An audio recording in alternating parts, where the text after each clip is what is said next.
हमने कभी इम्कान पर नज़र नहीं रखी, हम हमेशा नतीजे पे नज़र रखते हैं। तो इम्कान के बगैर नतीजा कैसे होगा?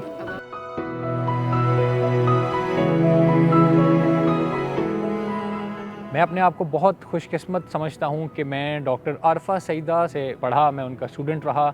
मेरी डॉक्टर आरफा सईदा से पहली मुलाकात हुई सन 2012 में, जब मैं उनका स्टूडेंट था। और ये बात है एफसी कॉलेज की। डॉक्टर आरफा सईदा भी एफसी कॉलेज में एक प्रोफेसर थी, हिस्ट्री उनका सब्जेक्ट था। मैंने मैडम से हिस्ट्री 315 का कोर्स पढ़ा। लहजा इतना नरम और इतने प्यार से वो बात करती थी कि जिसको डांटना भी होता था या कोई बात सुनानी होती थी, उसको भी वो इतने प्यार से कहती थी कि हमें फ़ील ही नहीं होता था कि शायद वो डांट रही हैं या शायद वो हमें कुछ समझा रही हैं, क्योंकि उनका तरीका बहुत अच्छा था। इसके अलावा मैडम का जो सेंस ऑफ ह्यूमर था, जो तंज़ करने का तरीका था, वो बहुत मज़े का था और दिल करता था कि आप उनको सुनते रहें। इसकी मैं आपको एक एग्ज़ाम्पल देता हूँ कि पाकिस्तान के फॉर्मर प्रेसिडेंट जनरल ज़िया-उल हक, मैडम जब भी उनको रेफ़र करती थी, जब भी उनका नाम लेती थी, तो 1 सेकंड का पॉज़ और चेहरे पे एक मुस्कुराहट।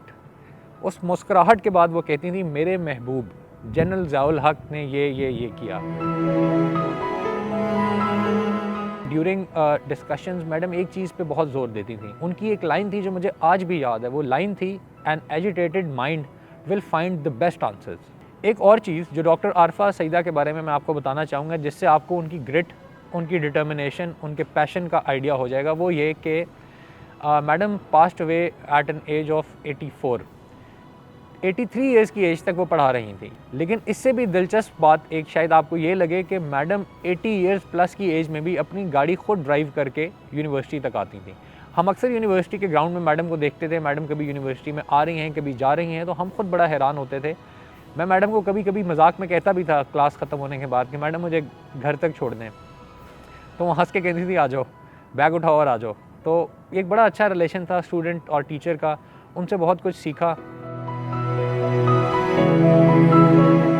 डॉक्टर आरफा सईदा उन चंद लोगों में से थीं जिन्होंने अपनी पूरी ज़िंदगी इल्म, तालीम और इंसानी हकूक़ के लिए वक्फ़ कर दी। आधी सदी से ज़्यादा का वक्त जिसमें इन्होंने नस्लों को सोचने, सवाल करने और सच बोलने का हौसला दिया। खुदा के लिए खुश रहना सीख लीजिए। जो खुश होता है वो मुतमईन होता है, जो मुतमईन होता है वो अमल करता है, जो अमल करता है वो बामुराद होता है, और जो बामुराद होता है वो सुरखरू होता है। बहुत शुक्रिया।